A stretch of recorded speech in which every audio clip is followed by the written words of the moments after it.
Hooray! Hello, you guys. Welcome back to How Come. We are not coming to you from Nanny's house this week, unfortunately, but fortunately, we are coming from another type of Nanny's house. Our guest this week, she's wonderful. She's an actress, comedian, writer, cancer survivor, and activist. She is best known for starring in and co-creating the hit TV series The Nanny, which she was nominated for 2 Emmy Awards and 2 Golden Globes, and she's gorgeous. And I know as a feminist, like, you're not supposed to say that, but like, she is, and it's crazy to look at her in person. You guys, welcome Fran Drescher.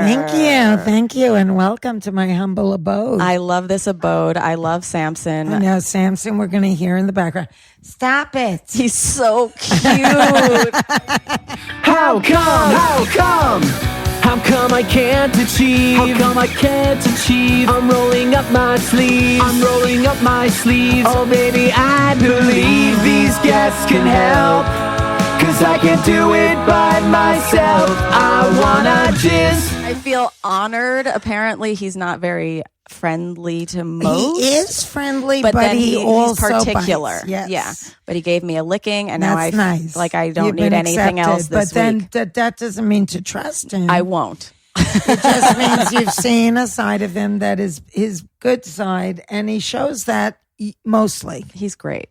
Yeah. I love him. He's just like my ex-husband. He's handsome. Mm-hmm. He's smart. He's funny, but he bites.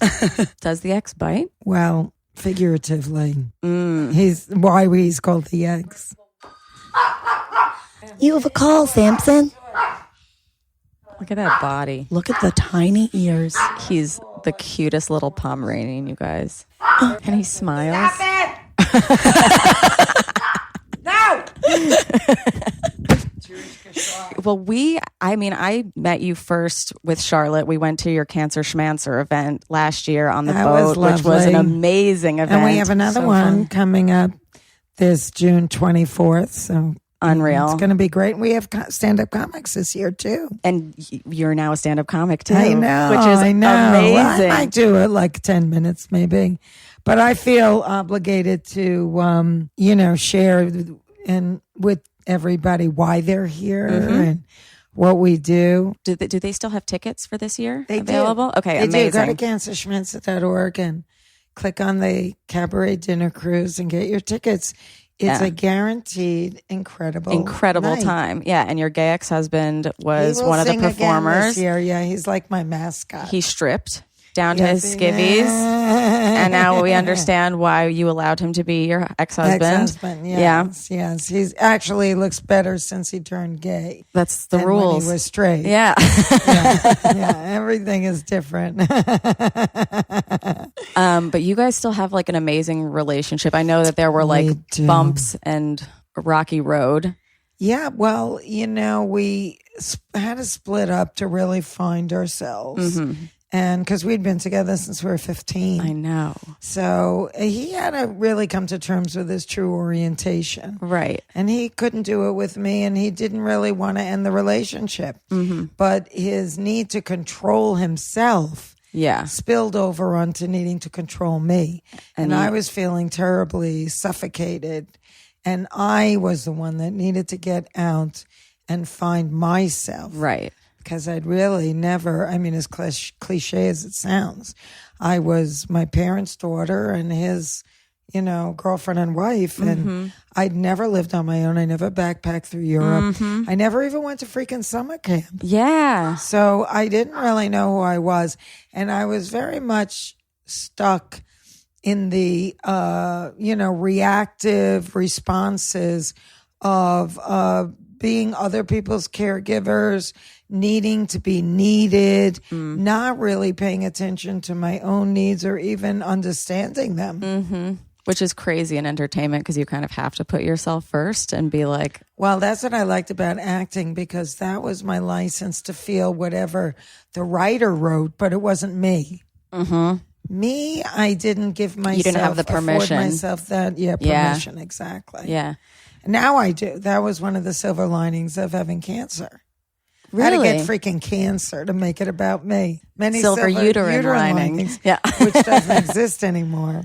Right. Yeah, I gotta... What I think is the craziest thing about your cancer is that you were misdiagnosed for like 2 years, 2 years, and 8 doctors yeah. with uterine cancer. I got in the stirrups more times than Django.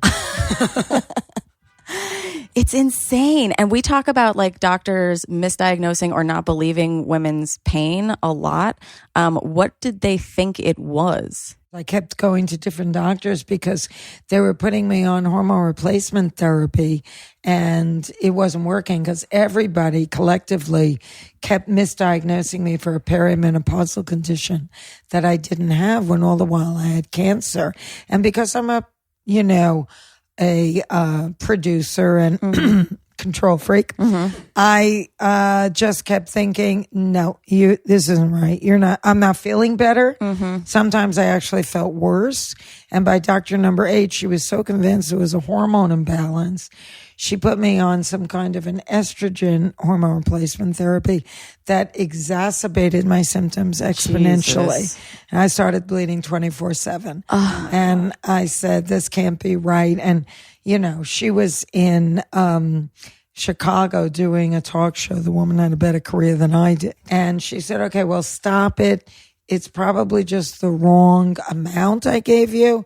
But just to be on the safe side, we'll do an endometrial biopsy. Well, that was what Dr. Number 1 said I was too young for. And instead of me questioning what would that prove or disprove, I was just so thrilled to be too young for anything. Yeah. So I never asked. But then that indeed was the test. Yeah. That, diagnosed me. I would have the same thought. I'd be like, oh, sick. Exactly. I'm too young. Well, That's fine. well. Yeah. I guess Especially on TV. I guess I feel I'm a better baby. now. Yeah.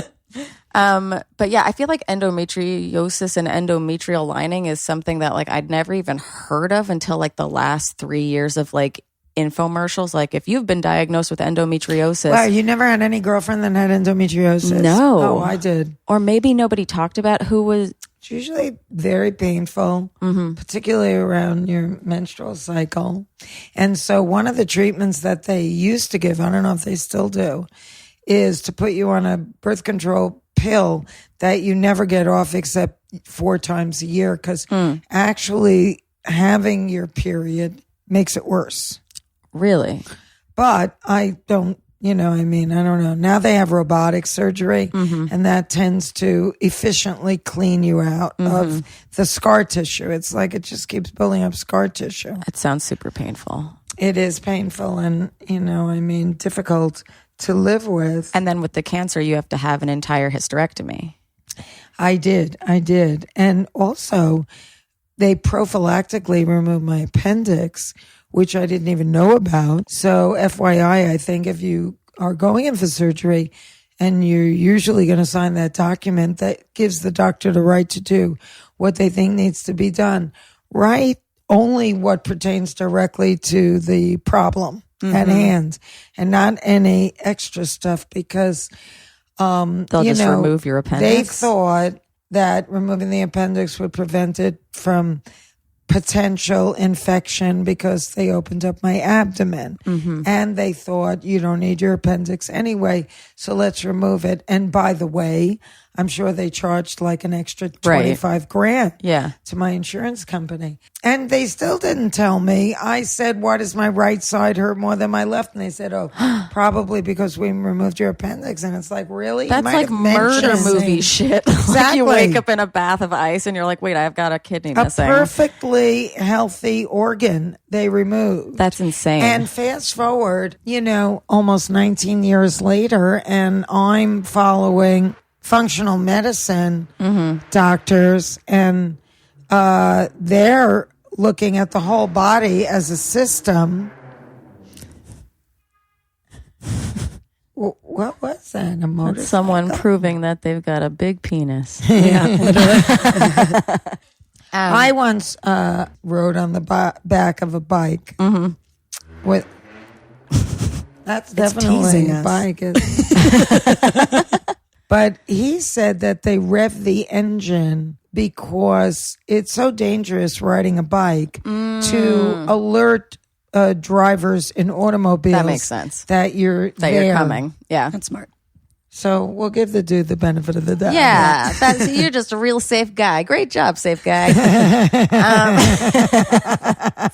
So proud of you, safe guy. So what was the first thought that popped into your head when they finally diagnosed you properly? God, I thought, well, I'm done for because it's taken so long. Yeah. And, I remember looking at a mascara that was still in the box. I had just bought it and I thought, this is going to be around longer than me. And I just, you start looking at everything like it's the last time. Yeah.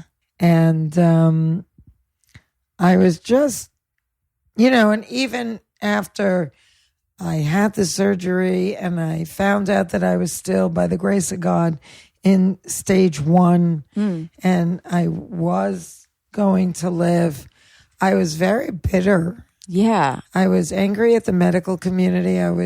I felt betrayed by my own body. I felt compromised because the guy that I was with at the time, I actually, for the first time in my life, wanted to have his baby. I totally understood what it was when you were with someone that made you feel like, I want to make a baby with this dude. And then that was taken away from me. And actually, while Dr. Number 8 was doing the endometrial biopsy, she was telling me that we had to go to a fertility doctor and freeze an embryo because I had 5 minutes of fertility left, which of course was furthest from the truth. But, and then, I said, freeze my ovaries if they're not diseased, thinking maybe I would somehow Can you do that? Harvest the egg from them and do it later on. But I was in such a tailspin for a long time. And then me and the dude broke up. And I just... During remission? 2 years later. Okay. I was going to say, what a piece of shit. No, he was a living saint. Okay. Truly. Yeah. Nobody has a bad word to say about him. He was really great. And, I've shared this story before, but when he was in college, the girlfriend that he had then, because he was 16 years my junior, her sister was murdered. And her reaction was to push him away. And he tried a few times to get close to her, but it was upsetting her, and he just let her be what she needed to do. But subsequent to that, he spent a lot of time processing that and making a promise to himself that if he's ever in a relationship again and the woman is in trouble, he's not going to let her push him away, but actually help her. And I was the recipient of that promise. Oh, my God. I know. He quit his job. He moved in. He was my caregiver. He was the last person I saw before I got wheeled into the operating room, and the first person I saw when I woke up. Oh, I see. I would go to the negative place with this, that Charlotte and I are always like, oh, we improved those guys, and then other women reap the benefits. But there's other women reaping the benefits. That's actually a good thing. That's a nice thing. Nice. Yeah. Yeah. And you can't even look at any relationship through that lens because I think that all relationships, but particularly intimate relationships, are there totally to give us a mirror into ourselves. Who we are at the moment. And what we need to work on. Yeah. Yeah. And what we need to reflect on after it runs its course. It's never a mistake. It just will run its course. And then it's time for you to either get back into yourself alone for a while. And then when the next person enters, it's because it's the next lesson. Total. That's what we were talking about, your other ex-husband, and how that relationship was really tumultuous and stuff. But you were like, I learned so much, and I wouldn't trade it for anything. I learned a lot from him and a lot about myself because of him. Yeah. And I have nothing but gratitude for the experience, as painful as it was at times. I lived and learned. And, that's what growth is. That's why they call it growing pains. Yeah, because it hurts. It hurts. Yeah. But, you get over it. You live. I was thinking too, you said he's like so interesting and smart and stuff, and like you had great conversations. But was that the dog? Oh no. Yeah, they're very similar. But I was thinking, like, you're very like pro LGBT, pretty liberal, and he seemed pretty right. Was that ever something that was difficult for you? He wasn't really right. No? Okay, sorry. No, he was actually prided himself on that. He was for the underdog, was for working people and kids, education, stuff like that. He actually founded an organization that was all about encouraging kids, giving grants to kids that had a good idea and mentorship to turn it into a little business. Well, I mean, that's so similar to Cancer Schmancer too, because it really focuses on like the youth and like how they're going to. Well, that's what connected us. Yeah. I mean, the first year was not only bliss, but it was like magnetic. Yeah.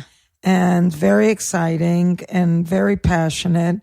And for that 1 year alone, the second year was agony, ecstasy, and the third year was just agony, but that's okay because, that's life.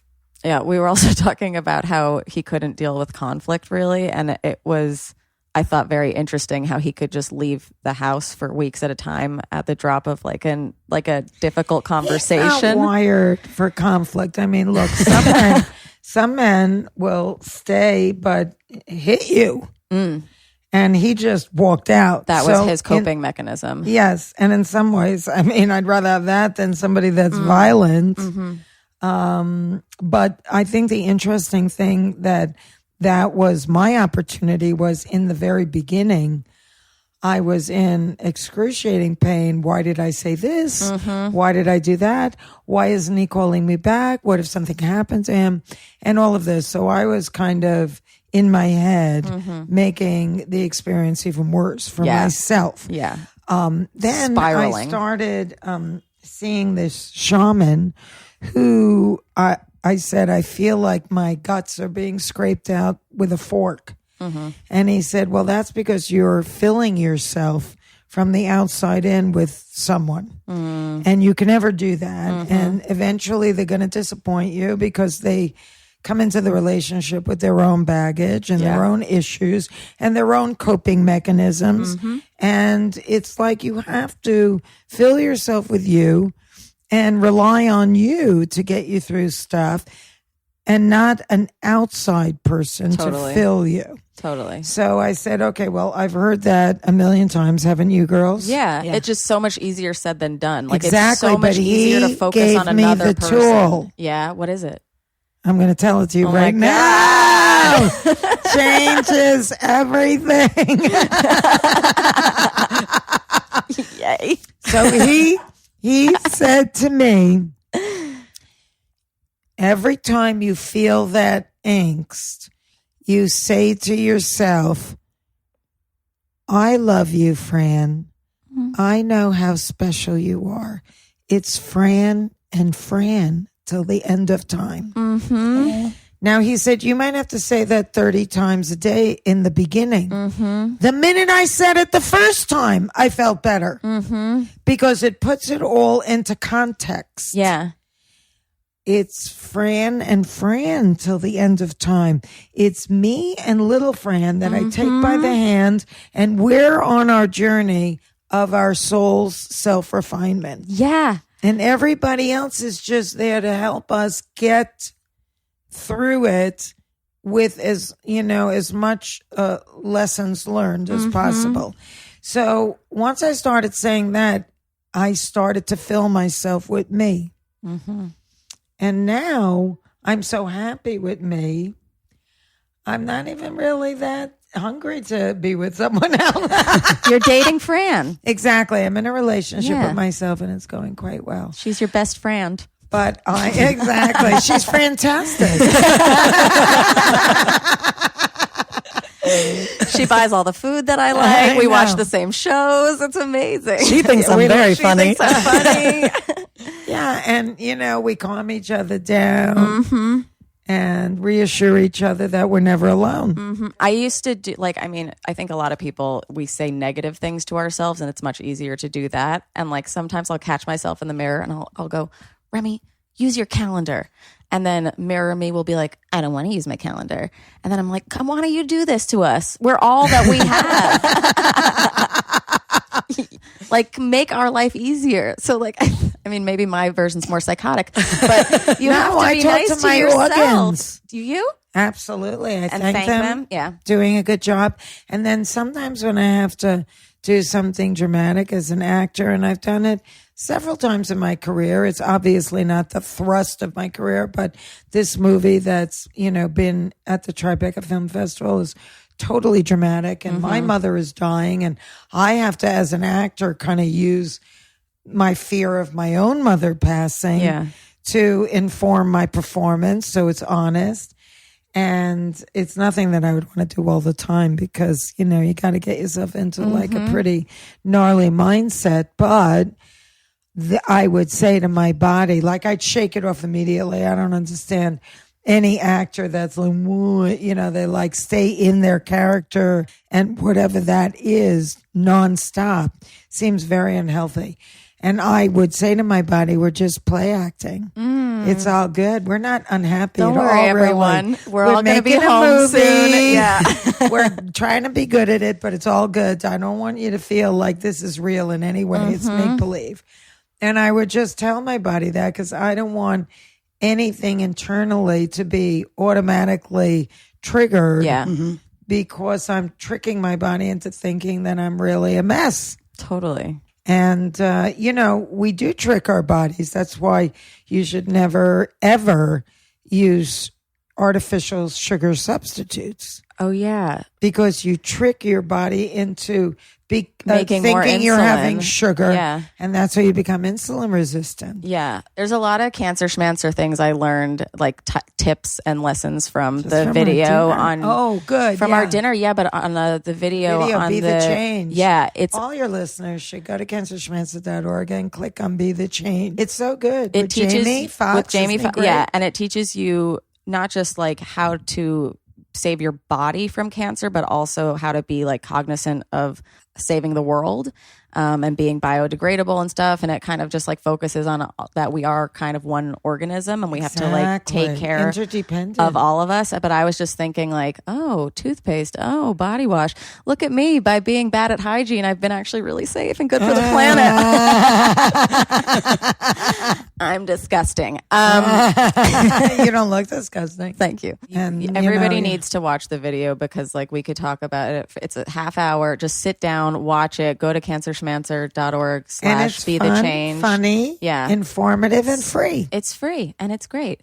So you're a double survivor. I am. That's true. You've survived cancer. You had an entire chapter in your book, Bad Things Happen to Good People, about how you were assaulted by an armed robber in 1985 with a friend. And a lot of other survivors have you sign that chapter because it meant so much for them to, like, nobody else was talking it. Like, we have the Me Too movement now, but like there was that old school thing of like, okay, yeah, that shitty thing happened to you, but like you're not allowed to talk about it. Yeah. I never felt like that was the right path for me to take. I always felt like part of my surviving bad things is to be able to use it to help other people. And turning pain into purpose is very healing and helps to make sense out of the senseless. So, we say bad things happen to good people, and no one leaves this planet unscathed. It's part of the experience. Did you and the friend that it happened with talk about it immediately after, like, the rape? Yeah, like most people I think are actually alone during an experience like that. Like, did that make it easier to talk about or more difficult? It was me, my girlfriend, and my ex-husband. He was who was there? My husband. He was there, and he was just immediately tied up and blindfolded and gagged, and then it was just me and Judy. And we were both raped. and there were two brothers, and one was a rapist and the other one was burglarizing. I was filling up my car with all my shit. So, that was very traumatizing, and I felt like I was a mirror of myself that was cracked in a million pieces. It took about a year to really feel somewhat whole, but never the same. And I didn't know. And that yet he was they there found too. him. They found them both. So that you got some Closure. kind of closure, which so many people never ever get. And until that happened, I, was seeing him on every street corner. Every time I turned a corner across the street or saw somebody, my heart would start beating. I think, is that him? Is that, So I really feel for victims where their assailant is never apprehended. Totally. I just think about getting sexually back in touch with yourself. I know that. Well, I have to say that, and I write about this in the book too. Your husband helped. He did help. Yeah. And the first time we had sex was maybe 2 weeks after the incident. And I think he could tell as my eyes were closed, and he was on top of me. It was just very basic, slow, easy. And I must have been contorting my face. And he said to me, "Open your eyes. It's me. It's me. I love you. Open your eyes." Your best and friend. I had my eyes open the whole time. Yeah. And, he brought me back into my body and out of my head. You guys have such an interesting relationship, because I know that you lovingly refer to him as your gay ex-husband, but I don't, as somebody who's dated many gays, no, but I don't believe that anyone Fran's trust me, he's gay. No. I believe he's gay, but I believe he's a little straight too. He's never been in a long-term relationship subsequent to me. Never. Right. I think that he has now, look, this is, who knows? He is obviously attracted to men. Right. So that makes him gay. Yeah. But I think that there's all different shades to the human sexual experience. I do too. Whether you lean in the straight, but still feel like, you may have experimented or be attracted, or just something about you is a little more androgynous. Who knows? There's all different, colors to the rainbow and to the spectrum of human sexuality. So was your husband, you guys got together when you were 15. Does that mean he was your first sexual experience? I would say pretty much. I did have a couple of boyfriends before him, but jealous. I think I was more or less still a virgin. So basically, no. I was a virgin by Queen standards. Okay. Yeah. By Queen standards. I love it. And I love you guys, In not any that you're other ever going to universe. be here, but the password is flushing for the internet. It's amazing. But we don't use 5G because that is 5G, unsafe. I wouldn't know. I'm not going to go that route. Rem, Yes. can we take a quick break? Yes, Because we're going to take a quick break. Hold on 1 second. Okay, we're back at our nanny's house because we didn't want to do this in front of Fran. Yeah, she's so great. She's on a roll. So great. I couldn't. But Can we talk about how chill she is too? She let me smoke a joint in her house. I honestly can't get over. Fran only smokes organic weed. She's been on the record as saying this. We never got to it in the actual recording, but she's a big proponent of relaxing and weed. And so I brought a joint to her house and I was like, Fran, would you mind if I smoke on the balcony? She's like, why would you go outside? And I was like, oh my God, I'm smoking a joint in Fran Drescher's house. There's nothing more relaxing than just not having to go outside. You could just smoke from your bed. That's crazy. I think our nanny and me are very similar to this nanny. And how we love chilling in our bed. And we like to, what did Nan say? We like to take it easy. There's no better place to take it easy. Than your bed. if it's a fucking Helix. Oop, whoop, whoop. I love my Helix mattress. Can we talk about your Helix mattress? Because you are the one that started all of this wonderful sleeping. Yeah, no, I've never been passionate about a mattress before, and I feel like insane every time I talk about it because obviously they sponsor this. Yeah. But only because we were so obsessed. Yeah. Yeah. And actually, okay, so do you remember, I'm not going to say which mattress, but it was a hotel bed that I was obsessed with forever, because like they sell this entire bed as like a set or whatever. I went on a teen tour and they were using the bed and I bought that mattress. And do you know what I did with that mattress? I gave it away for my new Helix mattress. Literally didn't even sell it. Didn't sell it. Just gave it. Well, yeah, I mean, it's still a great mattress, but I was like, it doesn't undeniably compare. Worse than your Helix. I know. And my Helix now. It's unreal. I've never slept better. And I just thought it was amazing too how they have been given literal awards for being the best mattress for sex, which is true. Yep. I believe. From your experiments. In my experiments in the lab. And my experiments too. It's supportive and firm, but also squishy. I don't know. I can't even describe it. Like, I know that mine has gotten, like, it started more firm, and I was like down for that because I was like, Helix is going to tell me, like, you take that 2-minute sleep quiz and it tells you what the perfect thing is for your body. And like, I always thought I needed like a cushy cloud mattress or whatever. And so when it arrived, it was a little harder than I expected. And I was like, okay, but I trust you, Helix. Like, I'm going to go with this. And it was a great night's sleep then, but since then it has adjusted to my body. Yeah. And just gotten better. Like Ben and I were both saying, we were like, it just keeps getting better. It's kind of like how most women are wearing the wrong bra size. Yeah. You know?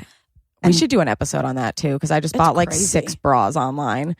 I just put on a bra that I had like a year ago, and it's not even just the wrong back size. Like, it's the wrong cup size. Like, we don't know. Helix is the perfect bed. It's a perfect bra. Yeah. And when you're ready to take off your bra at the end of the day and really relax, because that's when relaxing begins. Literally. Go sit down on your Helix mattress. Yeah. Oh, you don't have one? Haha. Let's fix that. You know where to go. HelixSleep.com/howcome. They're offering up to $125 off of all mattress orders. Do repeat that, Remy. $125 off all mattress orders, and you can use our promo code. You just go to HelixSleep.com/howcome. I guess you don't even have to put in the promo code. You just go to that address.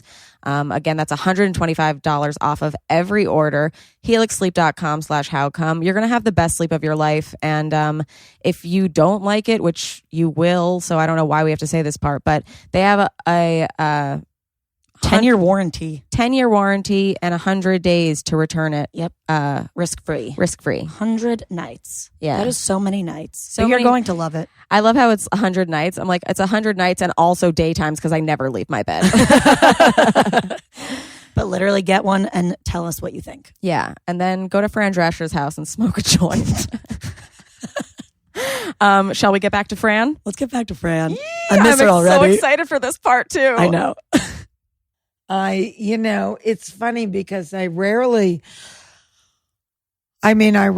talk about that. When I was a cashier at a movie theater as a teenager selling tickets, somebody came right into my booth with a gun and a paper bag to fill up, from my cash register. Yeah. And the bag dropped.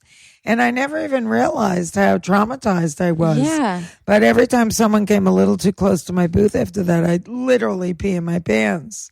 Oh my God. And in hindsight, that now that I have so much more insight and I understand the ramifications of trauma, I realize that I come from a very provincial place and have provincial parents, and nobody really spends a great deal of time digging into how anything impacts you. Right. And did they ever talk about stuff that was going to happen either? Like, was it an open household if you wanted to have like a sex talk or like talk about masturbation or anything like? I think we were not uptight about any of that stuff. And I even smoked pot in front of my parents. And they were pretty cool about all that stuff. And I think maybe also because I was like such a bend over backwards goody-goody. that, I mean, I never really did hard drugs. I'd only smoked pot, and got great grades, and I would rather hang with my parents on a Friday night than go out or, be with friends sometimes, most of the time. But then they wouldn't think that therapy or talking about some of the events that happened to you would be beneficial? No. That wasn't their generation. My sister had some bouts of sickness growing up, and it cast a very dark energy on the whole family, fear mostly, what was going to happen. And I was shuffled from house to house after school if she had to be hospitalized. And I remember once I had a bathroom pass in elementary school, I think it was. And I saw my mother running through the halls like a maniac with rollers in her hair. And what happened? And, is my sister had, had passed out in her school, in her class. So it was difficult, and nobody ever asked how little Fran was coping with this. That's crazy. I was a child. Yeah. And I saw my mom crying and asking the doctor, is she going to die? Is she going to die? And it's like, so, to answer your question, no. But it's interesting that, because we say old school, that even people who are open about talking about most things are kind of cool with, recreational drug use, still wouldn't see the benefits of talking about trauma. And mental health is still very taboo to some people. I mean, yeah, it is. I had a conversation with somebody in our family the other day who was like, why would you tell that person that you're in therapy? And I was like, why would I not? Yeah, I've gotten that too. Or why do you even need therapy? Or after I had my abortion and I told a friend about it, someone was like, don't tell people. And I'm like, what do you mean don't tell people? You have to tell people so that other people can be educated and feel normal and not feel like alone. They're the only alone person that this thing happened to, that they're an idiot or something. Absolutely. Or broken. I'm a big believer in just being open. Unapologetically. What I like too is you it's have very clean to live that way too, by the way. Yeah. Secrets is a killer. Yeah. It is, secrecy is not your friend. There's that also is. And it doesn't help anybody else. I was still in the hospital, and I was outed in the tabloids that I had cancer, and I burst into tears because I had not fully wrapped my mind around it, and I wasn't even sure how I wanted to put it out there. And it was done for me, which ended up being a favor, because once it was out, there was no turning back. Yeah. So I had to just, play the hand that was dealt me. And that just thrust me into becoming even more outspoken about it. Yeah, but now you've started this whole thing and helped so many other people. Isn't it interesting how life works? Yeah. Were you sexually in touch with yourself as a child? I think, again, I'm a different generation from you. And I was, but I remember my mom would pass my room and say, Fran, what are your hands doing under the blanket? And it's like, what's it our business? But You'd be like, you want some tips, Mom? Yeah, I think that there was that old school thought that girls shouldn't be sexual. Right. Yeah. And I was a victim of that. I always was kind of sexy and flirtatious. And had boyfriends and stuff like that. I was attracted to everybody when I was 4 and 5. I was giving sexy eyes from the stroller. My mom was like, stop that. I was attracted at 5 to Stephen Galeotto in kindergarten. And shout out to Stephen. I don't know where Stephen is. I doubt he's going to be listening to this, but you never know. I was Hi, very Stephen. attracted to him. We were both in kindergarten, and then I was invited to his birthday party, and his mom served White Castle, and for whatever reason, I got so sick that I never had another White Castle again. Even though I'm sure people like them. And in Saturday Night Fever, which is a movie I was in, that's all they ate. You can get a bag of burgers. What's Square more burgers. wonderful than that? Square burgers. And they have holes in them, I think. But anyway, then I stopped liking him because I didn't feel good after his birthday. So you associate him with puke now. Exactly. Yeah. And White Castle. And I will White never Castle. think of Stephen Galeote without thinking of White Castle. Oh, no. But think, self-pleasure, how dare. I know. Well, that was a different school. I think the mentality is still there. I think it's changing now. I mean, we're trying our best. We're trying. Yeah, but I feel the same way. I didn't masturbate for a really long time. I didn't have my first orgasm until 28. Like, yeah, I don't know how guilty I would feel if I had. Did you have to find your fantasy that gets you No, mojo I had to going? find a toy that did it. Oh. Yeah. So that puts your boyfriend at a disadvantage. No, it helps. It helps because now we use it together, and now it like makes you use me it together, but he can't do it manually. He will be able to soon. Really? Yeah, because I'm learning how to do it myself. Steer clear of some of those stimulators because it's like then, it's all about when you start is the thing. Like, so hand Fran. Yeah, I'm really like earthy, right? But masturbate.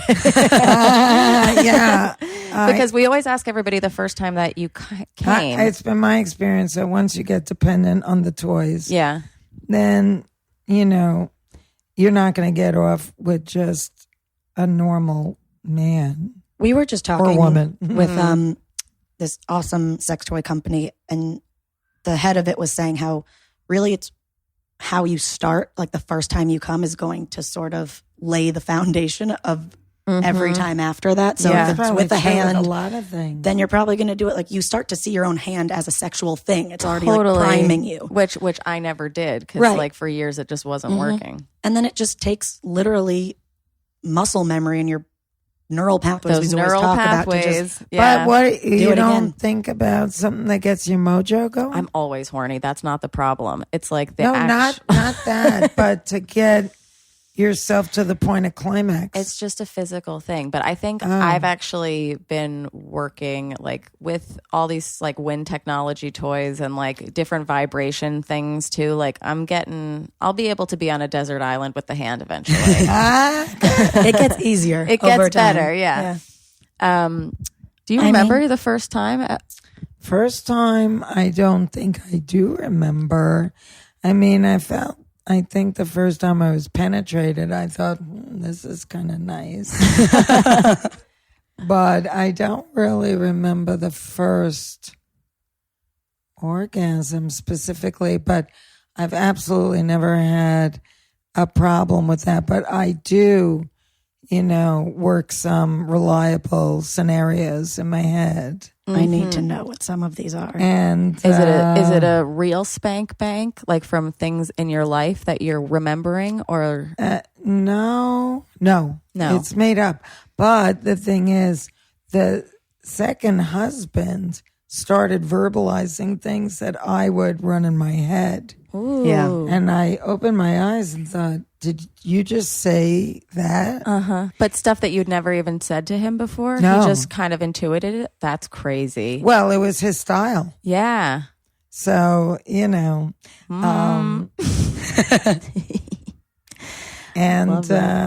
yeah, most of the time we're like, tell people what you want. But if you can get somebody who can just read your mind, oh my God, that's cool. You're on the same page. Yeah. The gay ex-husband. Did you guys have premarital sex? Was that like an yes. okay? Yeah, we did. Did you tell your parents, or was it in high school? Yeah, it was, I guess, in our senior year. Mm-hmm. And then our freshman year of college, we were, rabbits. Yeah, I think so. I mean, we were alone a lot. Mm-hmm. And did you go to the same college?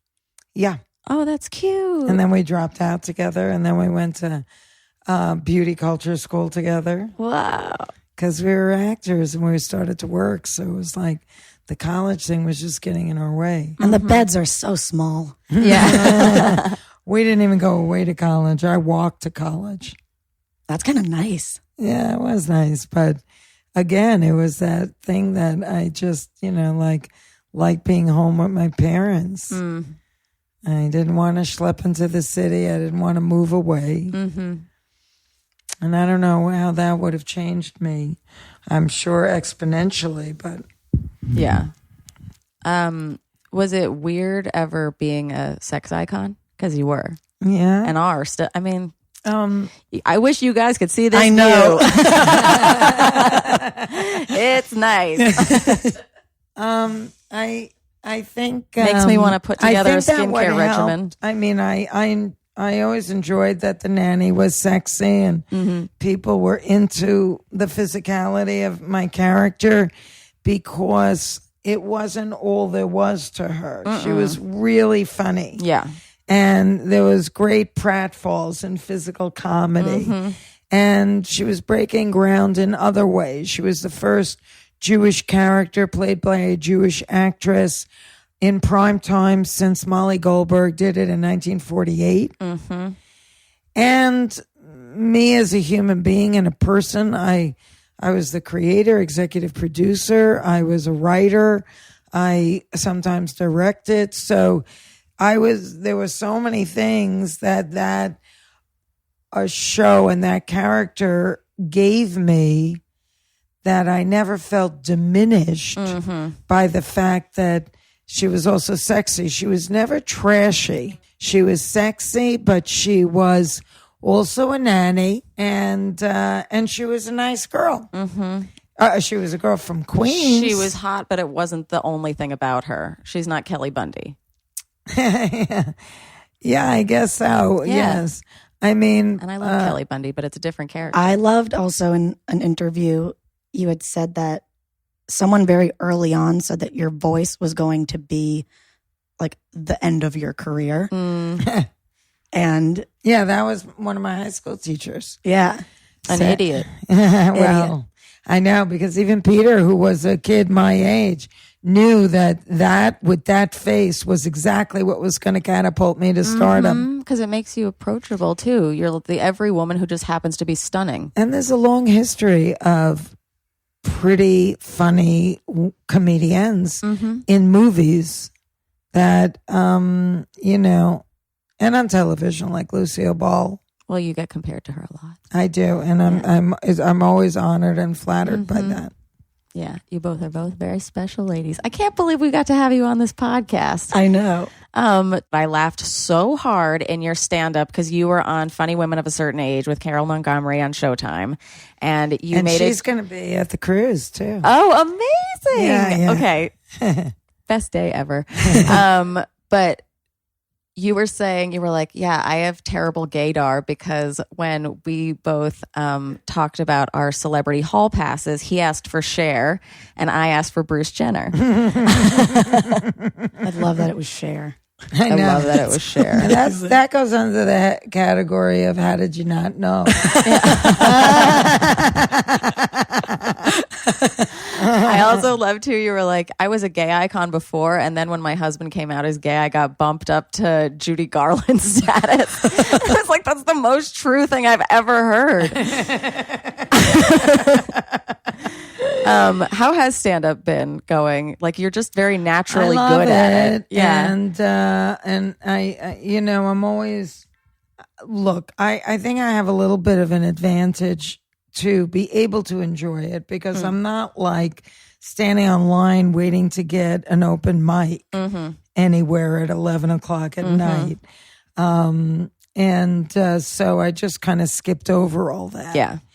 And I am a writer and I am in the business of Fran Drescher for a really long time.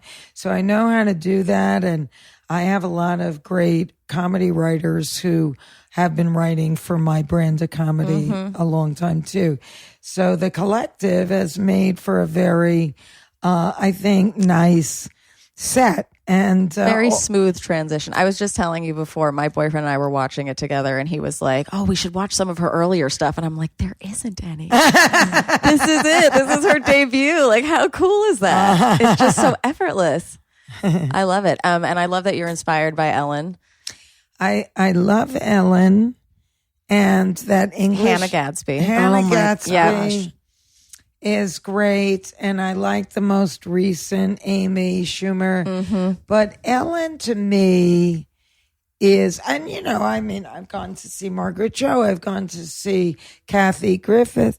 But I must say that it's the ones that craft a well-told, arcing set that also includes meaningful subject matter told with humor, but not being afraid to go to some dark places. Mm-hmm. And I think that those are the best women comics because they're redefining what stand-up comedy is for the woman. Right. Very often women are still doing what the men do. Mm-hmm. And I think that because we're women, it's nice to incorporate pathos, feelings, a true life experience that's, really deeper, has a little more gravitas to it. And then, you give the audience the opportunity to laugh again. You take them on a ride. When what I thought was annoying after Hannah Gadsby's special, one special of the year, was a lot of male comics were like, oh my God, she talks about trauma and stuff and this isn't comedy or whatever. Yet no one has a problem with Neil Brennan's Three Mics, which I love and I would never shit on ever. Neil is brilliant, but it has equally dark content and it's storytelling and stuff, but it's just we don't necessarily want to hear this from a woman's perspective or something like that. And it is such great, meaningful, important stand-up. People, they try to put the word stand-up in a box too, as if you can't make it emotional or make it important. It's supposed to be emotional. It usually comes from an emotional place. Absolutely. And holy hell, she's hysterical. Well, I think that a lot of guys would, talk politics and try and open the conversation up that way. But, just being a woman in a man's world is political. And so for us to share our story is in a way our version of that. So I don't know. I think that women can be threatening to some men. Some men. Exactly. Yes. And those may be the ones that decide to put down the type of stand-up that Hannah would do. But that's just exemplary of everything that women have had to deal with and continue to have to deal with. We brought up that article last season, why men don't like funny women, but it's not all men don't like funny women. It's the men that aren't smart, as smart, are not going to like them because they feel threatened, and being funny is a sign of being smart. Yeah, it's also there's the study that's super interesting about what we look in prospective partners, and when they ask people, we all say we like someone with a sense of humor, but what that means to a woman is very different than what that means to a man, and what it means to a woman is someone who makes funny jokes. What it means to a man is someone who laughs at my jokes. Right. Very different. Very different. And not all people are like that. Not all women will have that preference. Not all men will have that preference. But I think it's slowly starting to shift. And I think people who have higher self-esteem genuinely appreciate someone that can make the jokes. Well, I think that you're a great sign of someone with great self-esteem too, because you started everything on your own. You just entered one pageant. You got second place, right? And then called a bunch of agents and then just told them I was the winner. Told them you were the winner and then had a career, a massive career.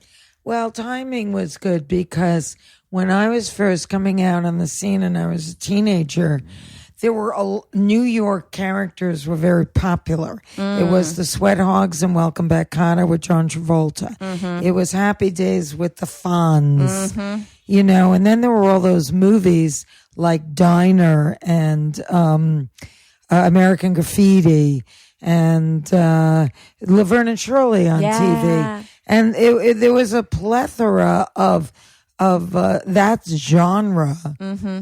And I kind of slipped right into that. Mm-hmm. And you co-created it, which I don't think a lot of people, like the nanny, I'm saying. No, I just skipped ahead in my brain. I know. It started right up here in my head, and I called Peter, and I said, I think I thought of the idea that we should pitch to CBS. What do you think about a spin on The Sound of Music, only instead of Julie Andrews, I come to the door? Mm-hmm.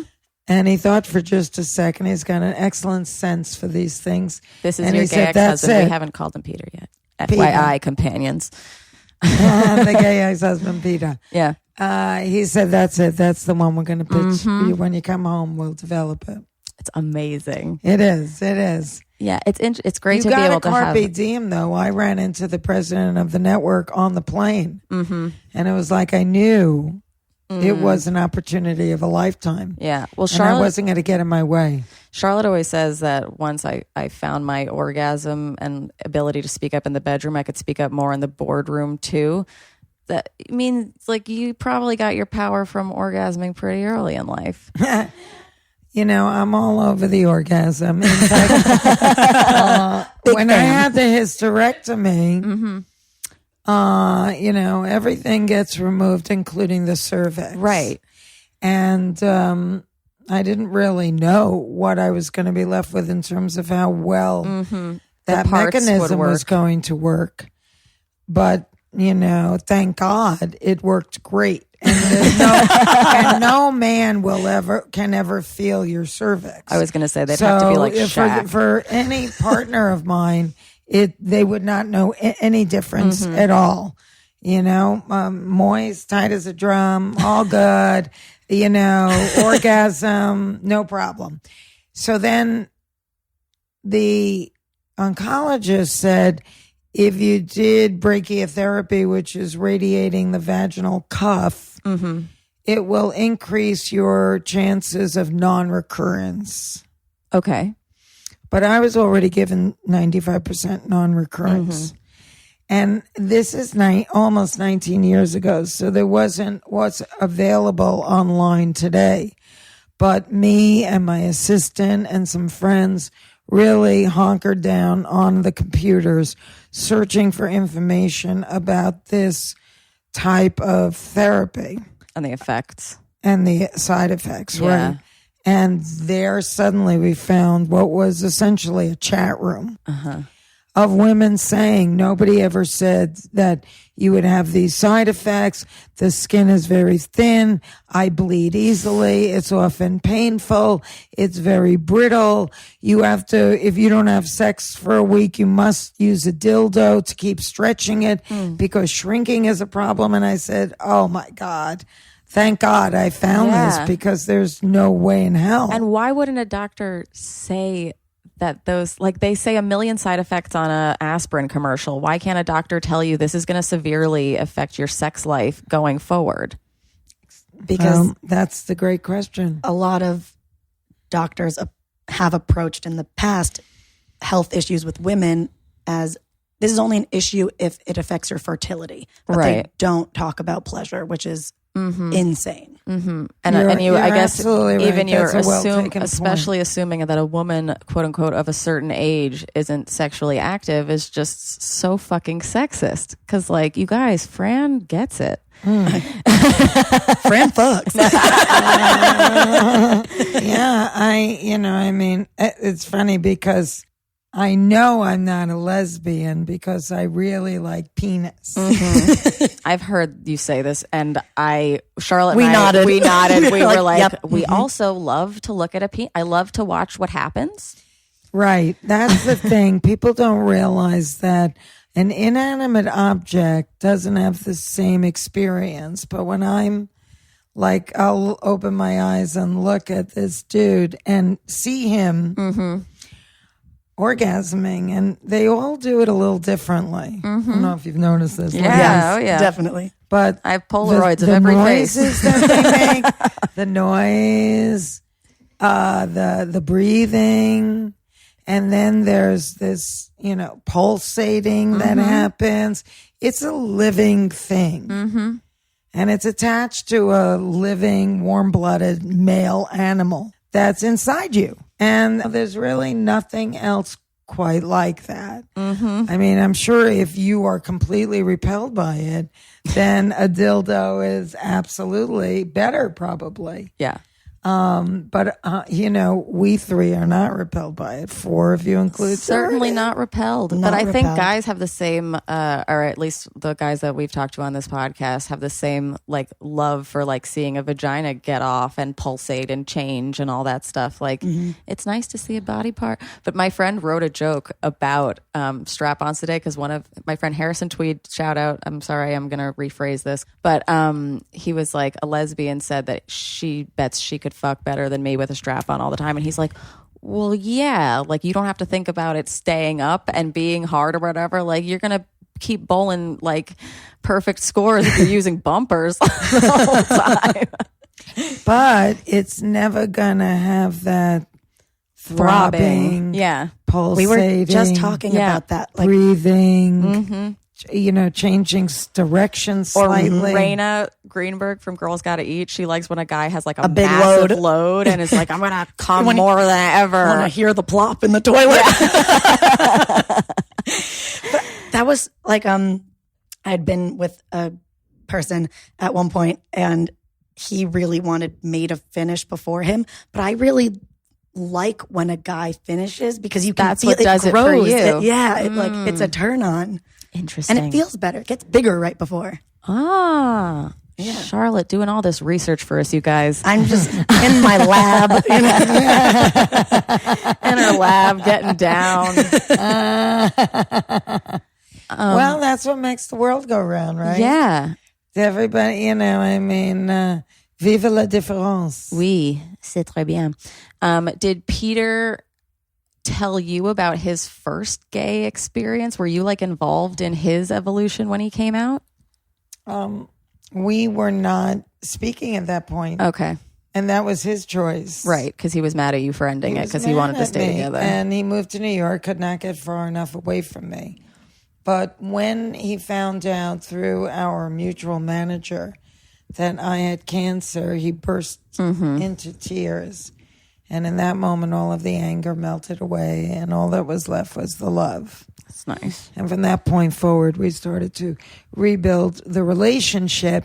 And he'd already established that life. I think that when the book was coming out, which was probably like a year and a half or 2 years after my surgery, he wanted to let me know that he didn't want me to be like surprised that he was in New York starting to date men. And the reason why he actually realized I must be gay was because someone wanted to fix him up with Sharon Stone. And he said no.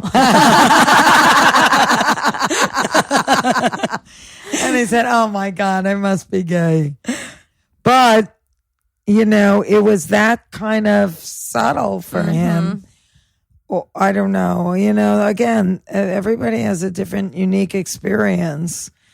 And his heart was for me. So, he had to walk away from his whole life as he knew it.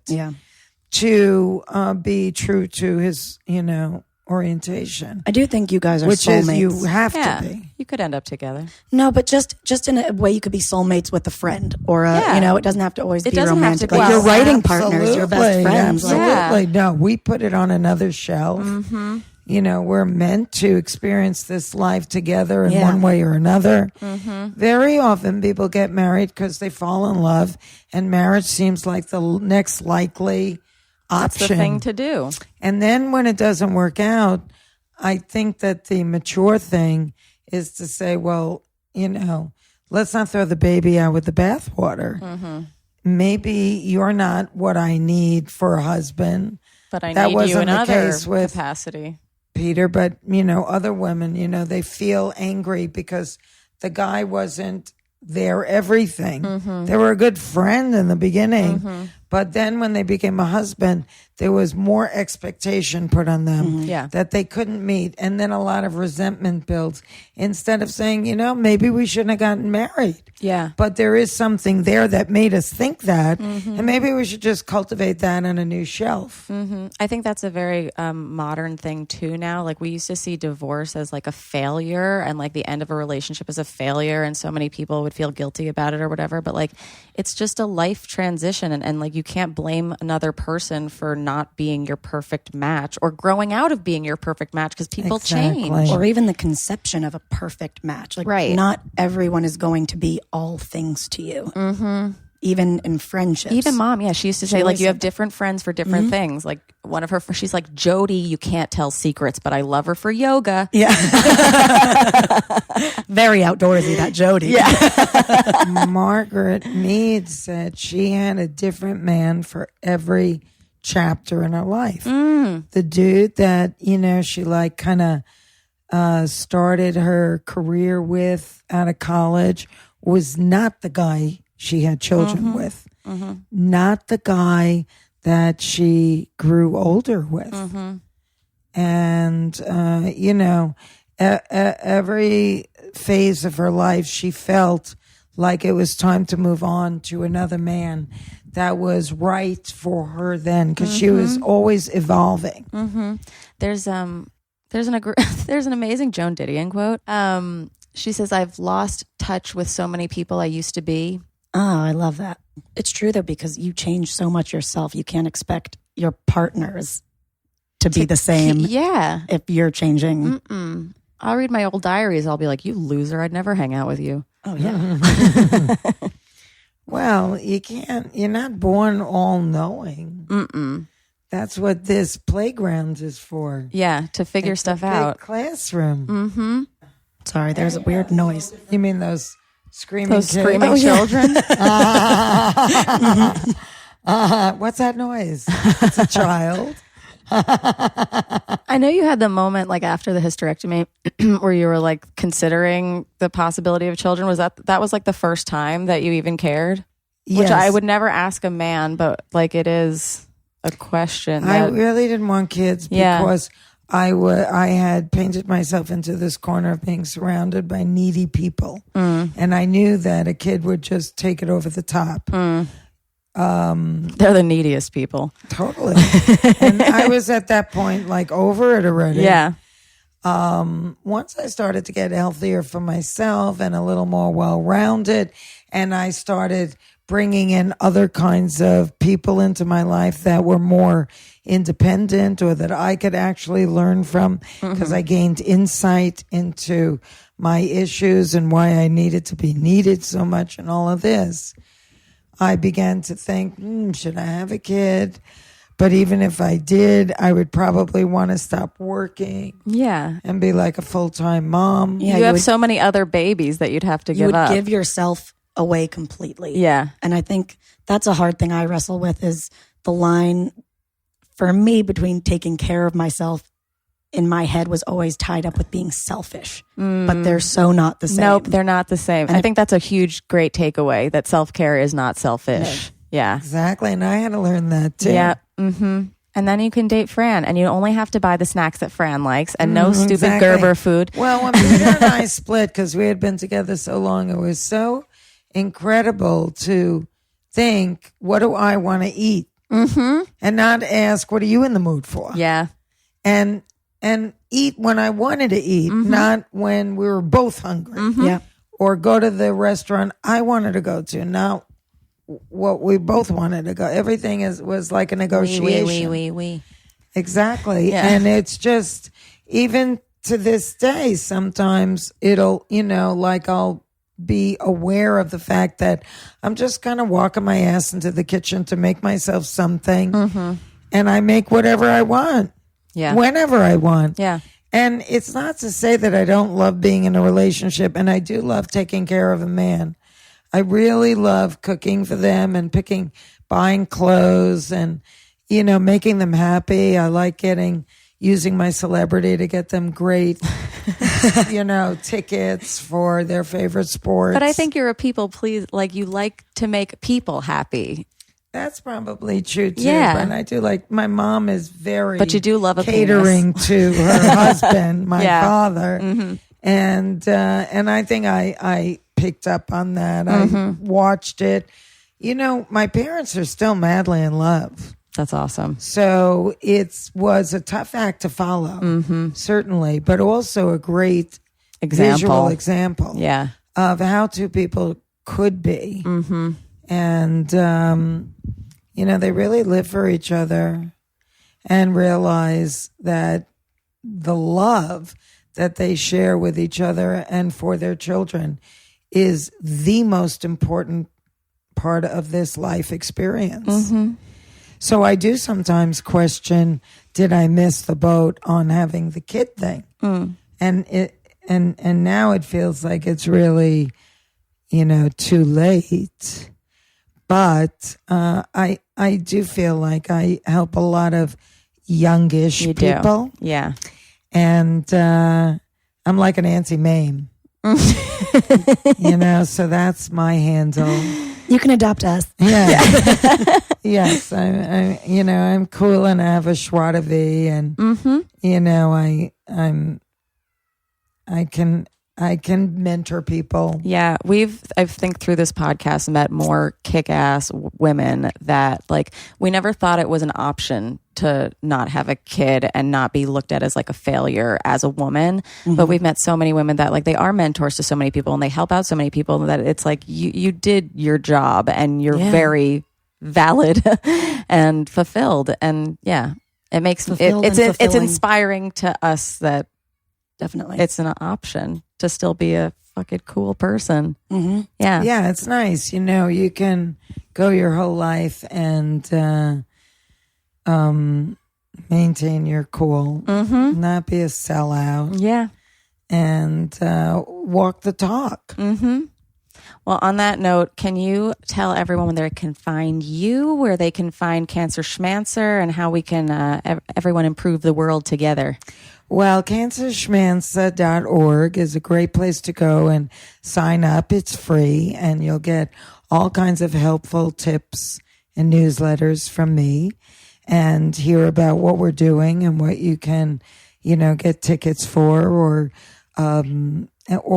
click on. Right now we have a great education movie called Be the Change with Jamie Foxx and Jeff Bridges and myself.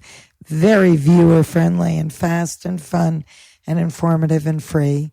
And hopefully I'll see some of you at the Cancer Schmancer Cabaret Dinner Cruise is June 24th in New York City. And then in October at the Fran Drescher Masterclass Health Summit in Los Angeles.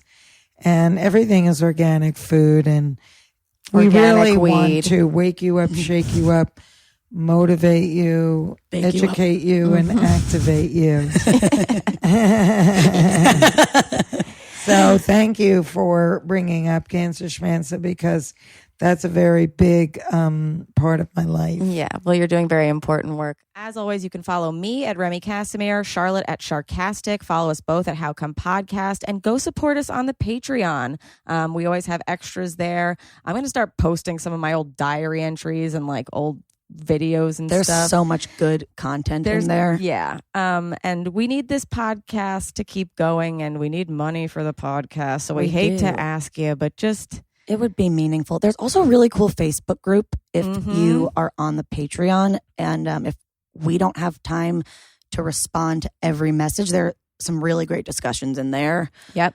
We also offer, like, if you pay $20 a month, you get a phone call with me or Charlotte or both. It's true. And a lot of people we've been having a lot of fun with those phone calls. So much fun. We want to have some more. So go to patreon.com/howcome and donate some money or buy some rewards. Yeah, we love you. Love us back. Yeah, love us back. And if you can't afford that, that is A-okay. Go on iTunes and give us a 5-star rating and also a review. We know that doing 5 stars is like enough, but if you write a review, it really helps us go up to the top of the charts on iTunes. Then we can get even better guests, more funding, more ads, more How Come for you guys. We have to ask this to all of our guests and anybody that we're having a sexual experience with, which this has been. Fran Drescher, did you finish? I finished. I squirted. Yes. Amazing. Too good. Remy, did you finish? I did. Charlotte, did you finish? Squirted all over the place. Amazing.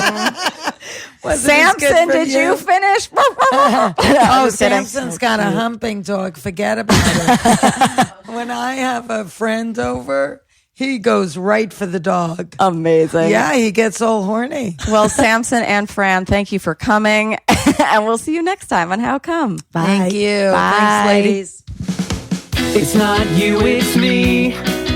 I try so hard to finish honestly. They say you'll know when you go all the way from A right down to O. Oh no, I think that I've still got a ways to go.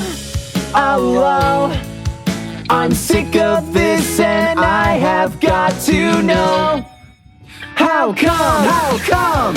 How come I can't achieve? How come I can't achieve? I'm rolling up my sleeves. I'm rolling up my sleeves. Oh baby, I believe these guests can help. 'Cause I can't do it by myself. I wanna jizz